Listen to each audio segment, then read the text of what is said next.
I'm Pete Torre, and welcome to episode 7 of the Pete Torre Show. I want to thank my sponsors, Jackson West Medical Center, Best Practices Title, and Clutch Burger. My purpose? Very simple: to inform, educate, and inspire you to grow your business and enhance your life.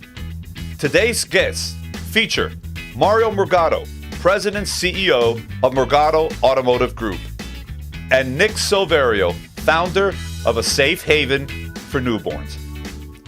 My first guest, Mario Murgado, a classic example of a Cuban immigrant who embraced the American dream, worked hard, and achieved significant success in a very competitive industry.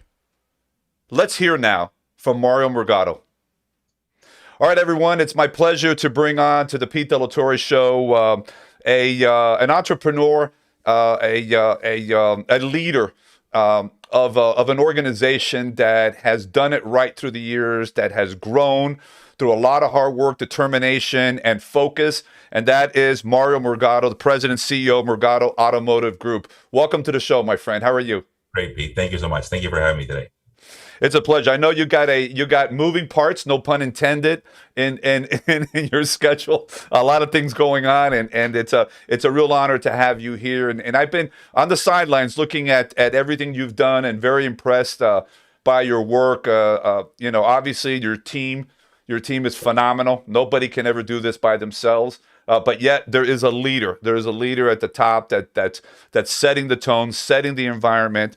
And before we get on to some questions that I have for you personally, tell us a little bit about Murgado Automotive Group.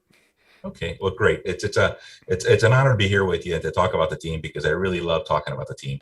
You know, when I think about the team, I guess the best way that that I can talk to you today is, it's like a little train that could, and it keeps on working hard. And I would tell you today that our organization does business today in 3 states. We have 11 brands, 16 stores. It's 634 wonderful employees. We have the pleasure of serving and delivering 18,000 vehicles, and we serve 200,000 happy customers, I always say. But better than that, a part that I really like is that 22% of our staff is females. Average age is 39 years old, 60% Hispanic, 27% Caucasian, 8% African American, 5% Asian. And look at this, we speak over 25 different languages. Do you know them all? No, that I don't. Sometimes I don't even know if I know English or Spanish well. So.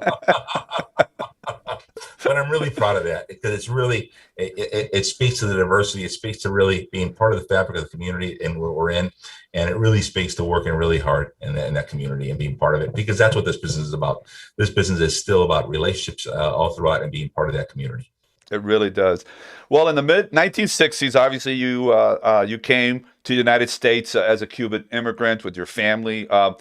When you take a look back, how did that experience mold you into the person that you are today, the successful businessman that you are today? You know, it's a lot of different things. Number one, I will tell you that my father always made sure that gratitude. I think if there's something that's inside me always, and it's always knocking, it speaks to gratitude. Gratitude to be grateful to be in this great country. The opportunity to be in this great country, because on the day that I was born, I'm sure there was 100,000 Marios all over the world born, but they didn't have the chance to come here. And I have the chance to come to this great country and to have that opportunity here.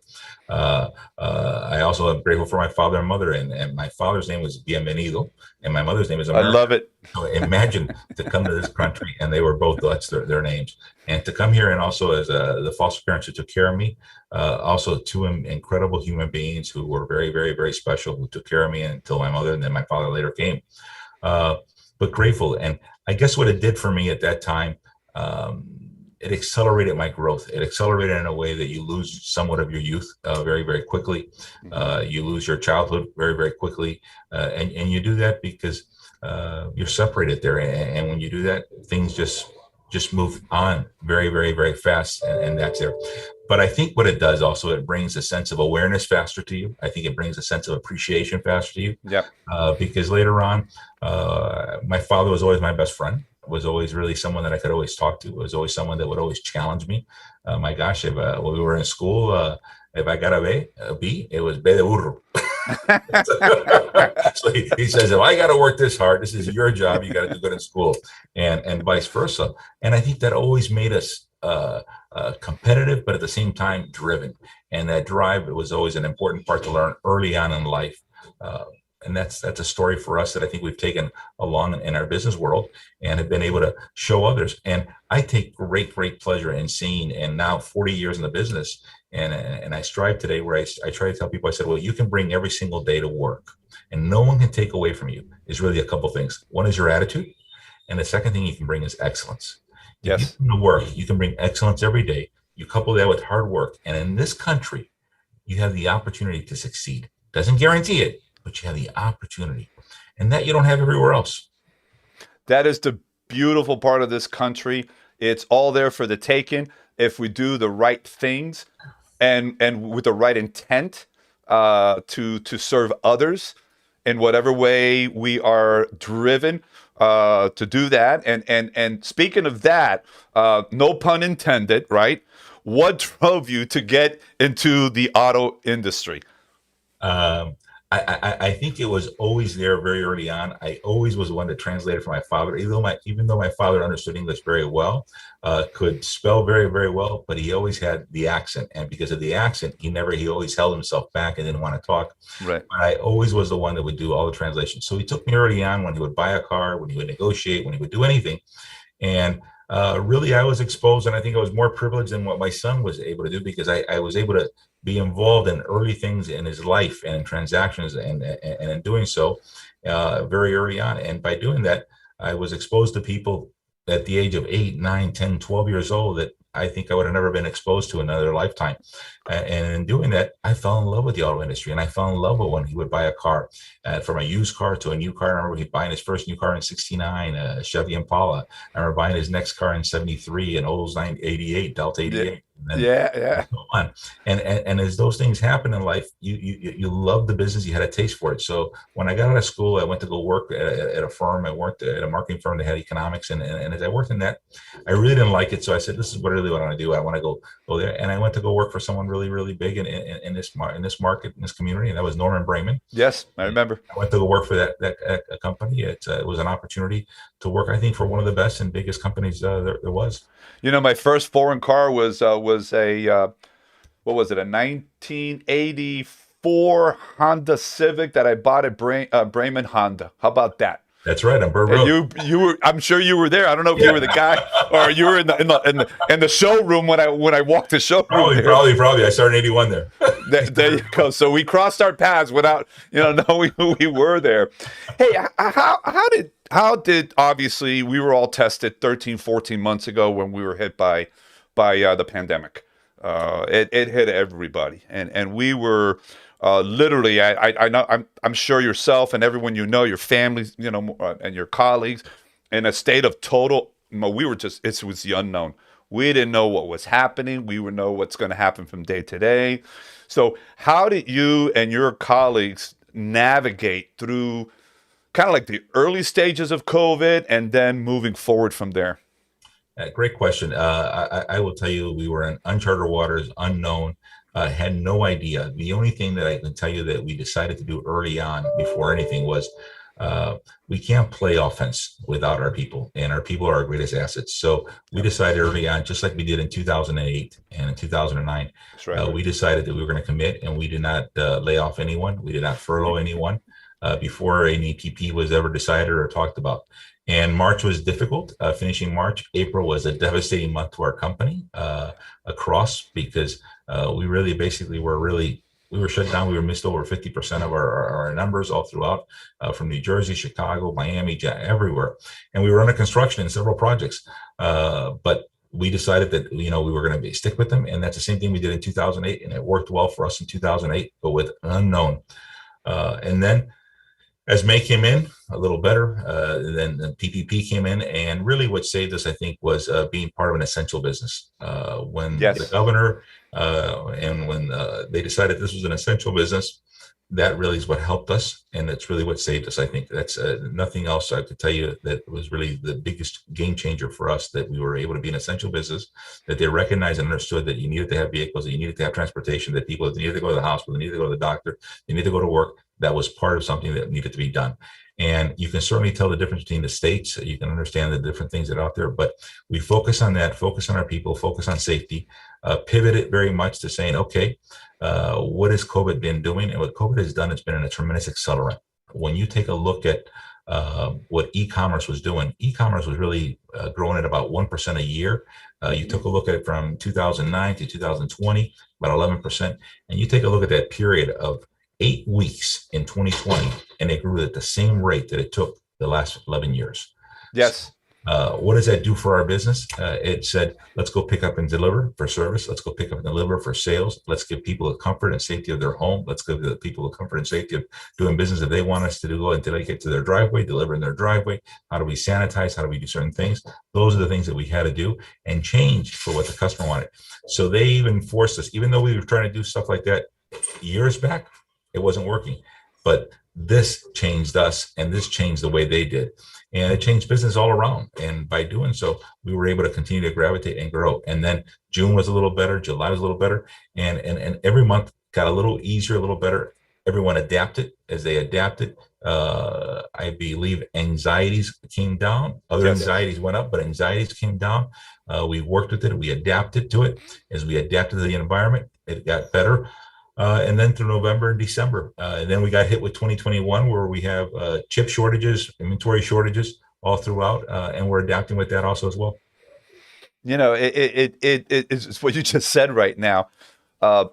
When something comes out or is launched for the first time, there's only a handful of people that are comfortable, let's say, with technology, and they wrap, their hands around it and they love it. The rest of the population doesn't understand it. It's not ready, because change is just something that people normally don't want to do. If they're familiar with a way of life or way of doing business, then they kind of stay there until they really have to do something different. That's what COVID did. It forced everyone to look at e-commerce, working with the computer, buying through the internet, where before maybe they were dabbling here and there, all of a sudden became a fundamental shift, which, when you look at it, most of the time it's a very positive thing.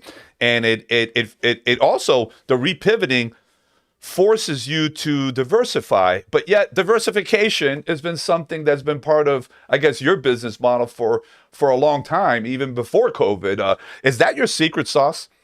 I would tell you that it's part of it. So I think that one of the things that we do, and that I've always enjoyed, I would say it's not only diversification. I think it's always taking a look at what's the next step and where are things evolving to. Yes. Run to it and run as fast as you can to it, because change is inevitable and change will happen. And yes. You're part of that or you're not part of it. As I've gotten older, I love, people say, Mario, mentor me. And I said, I have no problem mentoring, but there's a deal I got to make with you. And people say, what's the deal? I said, well, you're younger, so I need reverse mentoring. And they go like this. And I said, yeah. I said, I'm 59, you're 21. Great. I'll mentor you, but you need to mentor me. And I said, what do you want to know? I said, I need to keep up. You're doing things that I have no idea. You're doing things and I have to, and you're my next customer and you're my next stage. So it's really important that we do that, and we have to embrace change.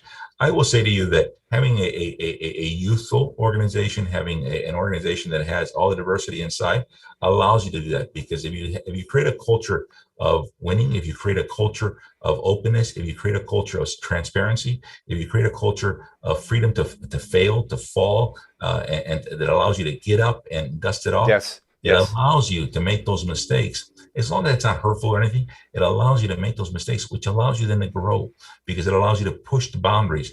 If you don't allow that, then it gives you boundaries that doesn't let you to ever push. And if you don't push it, then you're never really pushing yourself.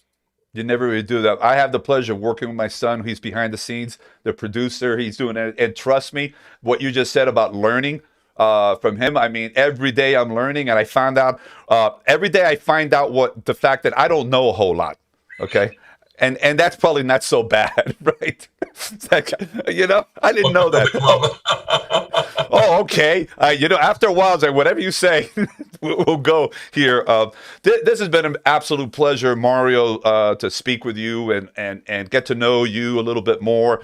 How can the viewers find out more about the group and everything you offer?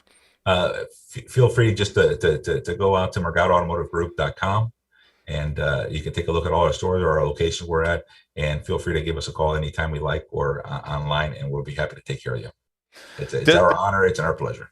It's been my pleasure to host you today. This is really terrific, and let's see if we can have some further conversations down the road. Yeah.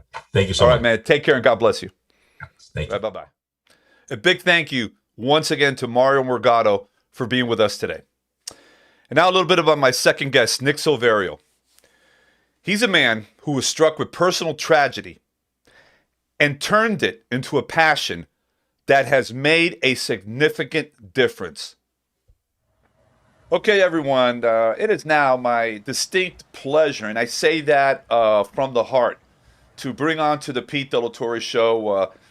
If I call him old, he's going to kill me, but we've known each other for a while now, and I got to tell you, in terms of, you meet a lot of people along the way that inspire you, that really bring meaning to a lot of things. That's what Nick Silverio is all about. Nick is the founder of a safe haven for newborns, and he is with us here today on this show. What's going on, my friend? Thank you, Pete. Thank you for inviting me. It's great to see you. We haven't spoken in a while. We spoke last year as the pandemic started. We're in a new platform now. We're real excited about what's going on, and doubly exciting that you're part of the initial episodes of this show. Nick, before we get on to the things that are going on with the Safe Haven, can you give us a short background on what the organization is about and what inspired you to do it? Well, we're all about saving babies from being abandoned. And how do we do that? We do that through awareness, community activities, and our 24/7 referral helpline. That's what we're all about. And basically, what happened is my wife and I were married for 32 years, and we didn't have children. We had 2 miscarriages, one on a Christmas Eve. And I kissed her goodbye one morning, and 2 hours later, I got a call from the trauma center that she had been involved in a fatal car accident caused by a speeding driver. And as a few months went on, I wanted to do something in her memory and spirit. And one night, all alone in my home, in the kitchen, dimly lit, I was flipping through a magazine, not paying any attention, and just busy fingers. And my fingers stopped on a page, and I was compelled to look at that page. And the page was about the escalating crisis of infant abandonment in the world. And I believed at that moment that was God's plan for me. That's what I should be doing for the rest of my life. And here we are. And that was 335 babies ago. And how many babies now, my friend, have been 335 babies have been saved from abandonment, all adopted, all living with their forever families. I mean, no, you can't take this for granted. Even though you hear these stories and another baby has been saved, that is a life that God provided to this human being. It's life, and it's crazy, man. I know you and I have talked and have been together for so many different things, and obviously my distinct honor to be involved with the organization on the walks and being the MC for a few years and attending the gala and everything else that you've done is you don't know the concept of 24 hours a day. I think you've created a new day. It's more like 36, 40 hours because you just don't stop, man. But that is God and love that is driving you. Absolutely. End of story, man. And after that, anything is possible, and everything Absolutely. is possible, right? Mm-hmm. Yes, it is. We've all experienced this pandemic the last 13, 14 months, and God willing, things seem to be loosening up. Things seem to be getting better. We've got that light at the end of the tunnel. Obviously, the vaccine has been a big part of this positive, change that we've all wanted. My God, how have you been able, the organization, to get through this COVID thing? We worked 24/7 every single day, just like it didn't happen. Lots of times we went and visited moms. We wore masks and we were careful. We worked very safely, and we in 2020 we saved 16 babies from abandonment, and we Wow. helped over many moms during their period with counseling, with referral, health issues.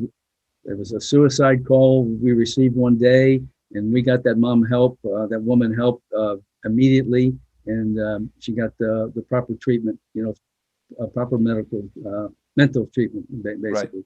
So we didn't stop. To us, it was just to keep on going, and this year we've saved 3 babies from abandonment, and we're still helping moms. And matter of fact, we have somebody coming tomorrow who they need baby items and a car seat and all of that, and we just made that arrangement. They'll be here tomorrow, and we'll give them that as well. Um, Fundraising. There goes. I mean, such a busy guy. The phone is ringing off the hook all the time.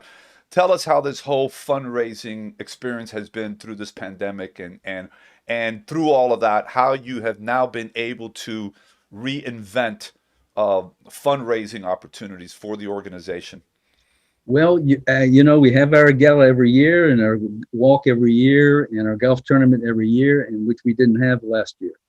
So we got creative and came up with the idea of having a telethon. Hmm. And we had the telethon, and it was very successful. Got a lot of people, a lot of calls, and that's now going to be one of our events every year. So we'll have 4 events. We'll have the telethon, we'll have the run walk, we'll have the golf, and we'll have the gala, and so forth. So we're happy with that, and that's worked out very well. And we had Lauren Pastrana, who was our MC for the telethon. And as you know, you've met her and you've worked with her, and she's great. So, and we're Um, looking forward to having the run walk again. And you're going to be our guy. So as always, so just count on that. for me, it's just you know a way of giving back in any way that I possibly can there. And um, you have the golf tournament coming up right around the corner. Tell us a little bit about where it's going to happen, and what do you hope is going to transpire. Well, the golf tournament's on May 14th. It's going to be at the Trump Doral. We have a lot of people that have played. This will be our 4th annual. We have a lot of people that have played all 4 years. They love playing golf, and no matter where it's to be played at. And we've got sponsors, and we've got a lot of good people, a lot of volunteers that are helping us with it. We're going to have a silent auction, and it's going to be available through the internet as well this time, so people can bid on it way ahead of time. So we're looking forward to that, and we just feel blessed that so many people support what we do and work with us, and that's what makes all of this work. Yeah, and hopefully, as things continue to loosen up, we can also look at those famous friend raisers that you were doing for our good. We got to do a shout out to Henry Delgado over Smith and Walensky, who's been a great partner. Uh, Exactly. Always has uh, been. Always has been. just a When, terrific when, guy. when So we, we need to get back to that because it's a lot of fun. But again, it's bring friends together that believe in the same cause, and that can bring other like-minded friends to this event. And then exactly. at that point, man, it's just how can you not fall in love with what Safe Haven stands for and what it's doing? I mean, it's a no-brainer at that point. You've done Let some me other cool things. let me Yeah, say go ahead. this. One day, I was talking to somebody. I said, "We're going to have a friend raiser." And they said, "What is that?" I said, "Well, we just came up with a name. I'm sure we didn't invent it, but in any way, we're not going to ask people to donate. You're not. Whenever you have a gathering of people, you always must ask people to donate." I said, "No, that's what a lot of people think. We're not going to do that. We want them to love what we do. If they love what they do, then and we touch their hearts, then they'll touch their pocketbooks when the time comes." And that's the concept of fundraising. That's it, man. It's about pulling people in because you're doing it the right way, and they themselves, from their end, they want to give, they want to donate, whatever it is, money, time, because they're engaged with what's going on there. Right. You've come up, obviously, through the years. You've diversified what you're doing, how you're getting the word out. Tell us a little bit about the community service app for high school students. Well, IT used to be my background. I Yep. owned an IT company. So Yep, that's right. I was thinking, how are we going to reach the kids? Yes, through social media in various ways, but how can we do it to where we're giving them something to where it's beneficial for them as well as for our awareness programs? So we came up with the app. The app allows a student to, they can work remotely from anywhere they are in the state of Florida. They can do a video, they can do artwork, or they could do a newsletter. So they have to do research. It's all about Safe Haven. They have to do research about Safe Haven, and then they provide that that product. Then we post it on our, they get a letter of certificate and a letter of completion, and we post it on our social media, but we do not include their names nor their schools. And so far we've got over 400 kids that have participated, and it's growing. It's growing. It's very worthwhile because basically kids that do community service hours, lots of time have to go on the weekends. They have to go with their parents, and this gives them something. And it's verifiable. The work that they do is verifiable. So it's not something that they say they did and that they actually did it, and they have a product to produce to prove it. Before we wrap it up, I want to talk a little bit about another initiative you have, the Safe Haven Kits for Hospitals. Tell us a little bit about that. Yes. We provide to all of the hospitals and all of the fire departments what we call kits. What it is it's a medical questionnaire in English, three languages, English, Spanish, and Creole. We also have a card that is to be given to them. Well, first of all, let me go back with the medical questionnaire. The mom doesn't have to complete it. If she does, it's beneficial for the child and for the adoptive families, but she's not required. If she does it, it's a benefit. Then we have a card to be given to the mom. And the card says, it's in English, Spanish, and Creole as well. It says, you've taken care of your baby. Now take care of yourself. Call our helpline. We can get you help and get you the resource that you need. And that's important because she can take that with her. And if she calls us, we're able to get her the type of help that she does need. Do you have that helpline number handy by any chance? I do. I think I remember it. That's why I'm asking you. I'm qualifying before I just come out and give me the number. 877-767-2229.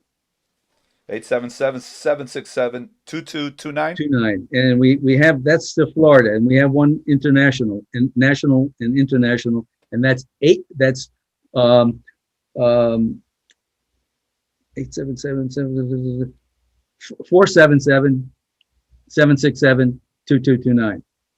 Fantastic. You reach people anywhere in the world. That's phenomenal. Or they can reach you from anywhere in the world. Right. As a matter of fact, we've gotten calls from South Africa and Kenya about maybe creating the program there. Oh my God. Amazing. And the 335 babies that we saved, one of them was from the country of Honduras as well. Nick, I mean, what else can I say, buddy? You know, it's you're a change agent, in a way that I'm sure you never dreamed of at all early in your career and whatever you were doing. But we all have a purpose. We all have a plan. God has a plan for all of us, and this is the big one for you, and you're carrying it out. Sure. Hasn't been easy, man, but you keep doing it and doing it and doing it, and that's what inspires every one of us to continue to help you, because it's a labor of love, and it's something that everybody. How can you say no to what you're doing? I will never understand that. So. What is the best way for the viewers to find out more? Maybe give you a call. What's that best way? The best way is our website. You go on our website, and which is www.asafehaven4newborns.com. And please follow us on our social media, really. Public awareness of saving lives. And I'd like to maybe end with one statement, a quote from Mark Twain. The two most important days in your life are the day you were born and the day you find out why. And I found out why. You found out why, and God bless you, my brother. This is phenomenal work you're doing, and let's keep the momentum going here, and let's one day we can say over 400 babies have been saved, and Yes. the more we can get the word out, the quicker we can save those babies and give them a full life. Yes, And that's the Pete. bottom line. That's it, Pete. That's it, Pete. Look forward to seeing you, and we'll be talking soon about the run walk that we're going to have. Okay. You got it, my brother. Thank you. Let's keep the momentum going. Take care, and God bless, buddy. Take God care. bless you. Bye. Bye-bye. A big thanks once again to Nick Silverio for his ongoing inspiration and determination to save newborn babies in South Florida and around the world. I want to thank you for being with us here today. Make sure to follow me on Facebook, Instagram, LinkedIn, and my YouTube channel, Pete De La Torre. As we part ways, I will leave you with this. Have a vision for tomorrow, yet keep an eye on today. Take care of yourselves, and God bless.